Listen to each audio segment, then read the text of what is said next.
Hi, guys. Welcome back. All right. So, Sagittarians, let's go ahead and take a look. By the way, happy almost full moon. This is going to be a super moon. It's our harvest moon. It's going to be the biggest, brightest super moon of 2025 and the first of three consecutives. And so, this is when the moon is closest to Earth. So, with that in mind, it kind of amplifies things a little bit more, specifically things like intuition and things from the subconscious coming to the surface. So, with that in mind, we wanted to do kind of a little deep dive and say, okay, what is being brought to the surface? By the way, I will also be celebrating the full moon tomorrow by doing some storytellings for subscribers and members. So make sure you're subscribed and have your notification bells on, okay? And so, or a member and notification bells on. But tomorrow is also Members Day. So I'll fill members in a little bit better when we're doing our Members Corner videos. But let's get into this, shall we? So we just got cycles, which is the moon, and we have power. Okay, so hang on, because what's coming up from the subconscious or the intuition during this full moon, the super moon, is this incredible sense of like empowerment and almost like I can rearrange like my outcome. I can, if I would like to have a do-over on something, I can create that opportunity again. This feels like Sag is aware that they are a master creator, and if there is something that they want, it's almost like they can bend time or something. This is actually a really powerful, really cool time. Two of Pentacles, Ten of Wands. I definitely feel like Sag is weighing it, saying, okay, a 10 is a completion of a cycle, right? And this is a 10 of Wands, meaning I'm done carrying disappointment, grief, self-recrimination over something. I want to change the outcome so that I can like basically do it all again with a different result. You know, sometimes there's like those movies that, you know, somebody is able to jump back a day and live that day all over again and live it differently and then get better results. Like that's almost what this feels like.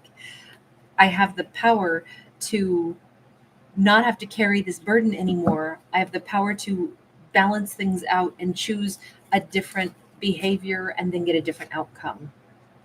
Three of Cups. It may be about a relationship specifically. It may be about who our character interacts with. If we were going to put this really simple, I would say Sag is instinctually aware that if they want to reconnect with somebody, they can do it.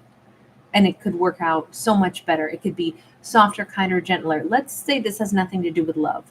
Let's say, and we all do this sometimes, like we are in a bad mood or something and we are snippy with, like the salesperson, in a store that we go into. And then we go, oh God, I feel like such an ass. That was just, I shouldn't have acted like that. I need to go in and make that right.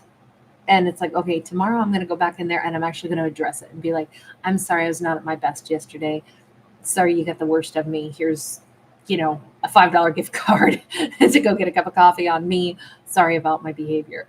We've all had to be humble sometimes and just fix something. And I guess the reason I say that is because we literally have like coffee cups. This could be amongst colleagues, coworkers, family members. This could be the gift of, I'm sorry, let me show you with a beverage or a snacky that I bring to you. Or if it's a stranger, it's a little bit more like, okay, gift card material. But it just feels like there's a chance to wipe away something and start a nice new cycle, especially if this had bothered Sag. And I think Sag is just aware that if we don't like the story we wrote, we can rewrite it. We can erase like an unpleasant memory or something we're ashamed of by doing better, resetting it, and then having peace. And I feel like that's what, a conscience is all about. When we've done something we don't like and we're like, oh God, that sucks. And now I got to live with me. I got to live with the memory of this. What I'd rather do is maybe fix it. And it's so worth it. So if Sag has somebody that they just want to get back on track with, or they want to do something kind, or they want to erase some kind of ugliness, or maybe it's even that Sag is like, I know this person feels like crap over what happened, and I could alleviate their crappy emotions by saying, listen, I just wanted to tell you, I know you didn't mean that, and I'm not mad at you for it. It just feels like everybody's getting back on track. It feels like during the supermoon, it's a great time to heal a rift and say, wouldn't it be better to spend our time laughing together, enjoying each other instead of in this tension and this awkwardness? I have the power to make tension go away and make joyful energy and peace come back. So why not do that instead? That's pretty awesome. That speaks very well of Sag being a big enough person to do this. Three of Swords, King of Wands. It definitely feels like there was some kind of, wound or heartbreak, but this could be a situation where it's like, I don't know if Sag was heartbroken over somebody else and it's like, I need to wish him well, or I'm getting like a weird love triangle vibe on this. Mostly because I don't see who Sag is in this equation. So either, Sag almost let, some dude come between Sag and another friend, or there was something here about, look, I don't think that a character should back off of somebody that they're in love with, right? And say, okay, well, I guess I was interested in them, but so were you. And so I guess I'm not allowed to express interest in someone because, oh, you want them for yourself first. It's not that, but it feels like Sag is the one we have two cards of balance, right? We have the Two of Pentacles and then we have the Temperance. And then we're looking at heartbreak versus love. And it seems like Sag is somehow outside of a situation, either wishing somebody else well. Hierophant, Death card in the reverse. Okay, so if there is any element of what could have been a love triangle, this could be Sag backing off, saying, you know what? I don't want to be a part of a love triangle. You already have a partner in your life. Do the right thing. Stay with the partner that you're with if that's where you want to be, but don't blur lines. It almost feels like Sag is being the bigger person here and saying, I don't want to be a part of somebody else's like broken family, or I don't know. It appears that Sag is acting with integrity and staying true to what they actually, choose to behave as. Yes, there is somebody that I think is attracted to Sag, and I think Sag knows it. And this could be somebody that could be great with Sag, but it's like not at the expense of hurting somebody else's heart, not at the expense of betraying somebody else. If they're married to somebody, I think this is Sag saying, I can't really be around you because there's an attraction here and you are with somebody else. And so I'm taking my own self out of the equation, so I'm not around you. It almost feels like that. Like Sag could, maybe this is how they're alleviating some kind of pressure and stress. It's like, I only want to be friends with this female, but I don't want to be around her husband because her husband has a hots for me, or I don't want to carry any burden of me being any kind of a home wrecker. Look, it is not Sag's fault that somebody else is attracted to them at all. But I feel like Sag is stepping up and saying, yeah, but it bothers me that I know that there's a weird tension and it's not the way it should be. Okay, the one thing I'm going to say about all this is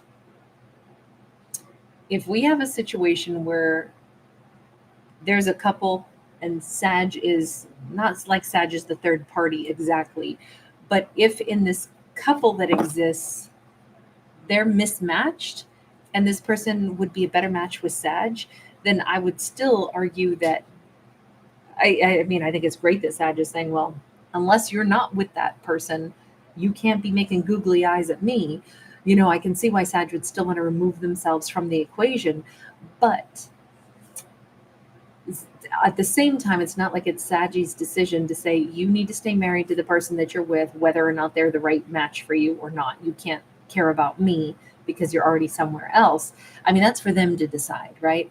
For them to, make whatever choices, whatever honorable choices they need to make. I don't know. To me, this is definitely a difficult message because it's like somebody clearly wants Sag, and Sag is like, I don't want to feel guilty over the fact that somebody is interested in me, but I don't see why this would be Saggy's fault. But I see Sag handling things. They have the power to handle things and start a new cycle where it's like, don't act like you're attracted to me, or I don't want to be around you if you're acting that way, because this is blurring lines and that's not going to happen.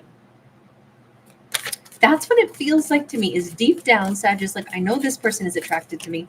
And I also know I don't want the stress that comes along with somehow almost becoming like someone's fantasy, but they're still in some other connection. That's what I see evolving in this.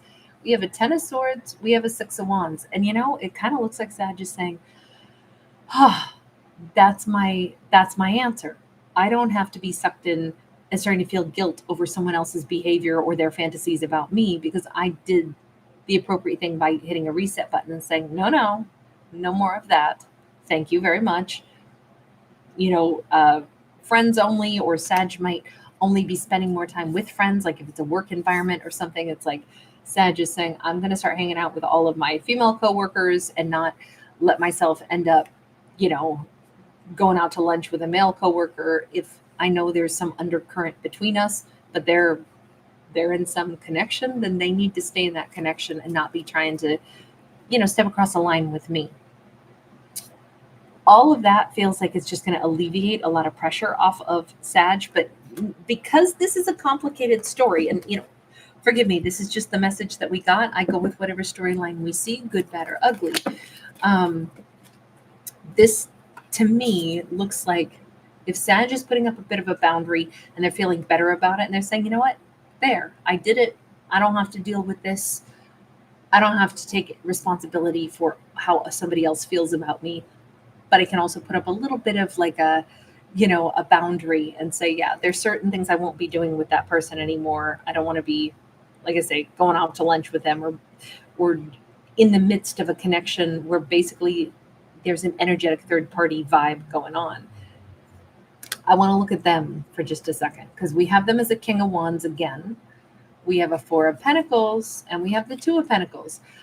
I do kind of think that this character, this King of Wands, at least during this full moon, I think that they will notice Sag is withdrawing from them. And I also think they may be thinking very heavily about which relationship is it that I want to be in. See, we got them as a Hanged Man and a Knight of Pentacles. This person has developed feelings. I'm sorry, this is such a specific message, but it is what it is. This is one of those stories where it looks like we have a character who's already in a connection, maybe even has kids with somebody, and yet they're still looking at Sag like a little delicious snack.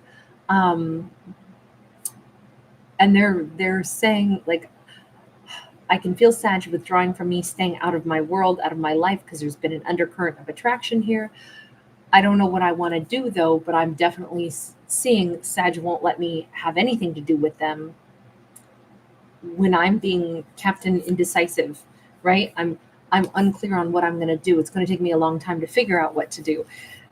But Sag is not there to be a part of their options, is kind of what I think that they are understanding. Sag has withdrawn from me with that 4 of Pentacles. 7 of Pentacles in the moon. And I can't even get any info off of Sag. I know that they know what's up. I know that Sag is somebody who, just by their delicate withdrawal of their energy from my life, I know that Sag says, I don't deal with people that don't know what they're doing. So I only deal with things that are in the full bright light of day. There's no clandestine anything. And I think they realize Sag is going to keep growing away from them, and they're not going to be privy into Sag's personal life if they were at one point in time. They have no claim to Sag, and that's the way Sag wants it. And I think that this is them realizing it. I can't have access into Sag's life, even though I'm over here trying to figure out, I really think I want to be with Sag, but I hadn't really decided. But Sag is withdrawn from me, making the decision for me. But I still don't know what to do about this. But I'm starting to realize I can't even tap into Sag's energy. I almost think Sag is going to be like gone out of their life for at least a week or something, like staying clear of this person, and they will know exactly why. That's the deep intuition on this. 10 of Wands, it's they know Sag is basically absolving themselves of any responsibility on this. I'm not going to be someone who is responsible for whatever choices you make with your relationship. You make those relationship choices about whether you stay or go from somebody else without me being the option that you get to weigh on the scales of who do I like better. I think that, man, with Saggy's simple energetic movement here, Sag puts this person in their place. Man, I gotta say, I so respect this character. I so respect Sag in this. They're just like, damn, I'm not a part of your drama. I'm not a part of your relationship. I'm not a part of the deterioration of your relationship. And I'm not somebody that you get to decide who do you like better. Good for Sag for holding themselves in that place where it's like, I hold the power here.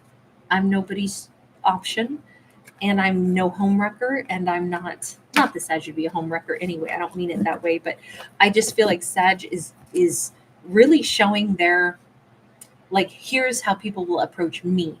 It will be straightforward, and it will be, honestly, and it will be with, you have eyes for me and you're offering me something. Otherwise, be gone. And I kind of love this character. All right. It looks like this whole story was about the subconscious, but also the acknowledgement that there is an undercurrent between two people. And Sag is like, I'm not going to let this become one of those situationships that's neither in the 3D realm, nor is it necessarily only in the 5D. I'm not going to let these weird blurry lines exist. You're either pursuing me honestly and because you're single, or you're not pursuing me at all because you're somewhere else, in which case don't flirt with me. Like, that's kind of what this storyline is about, but it's about addressing that elephant in the room. All right, I'm going to leave this here. Thank you guys for hanging out. Thanks for giving it a thumbs up and subscribing. Sorry that got so long.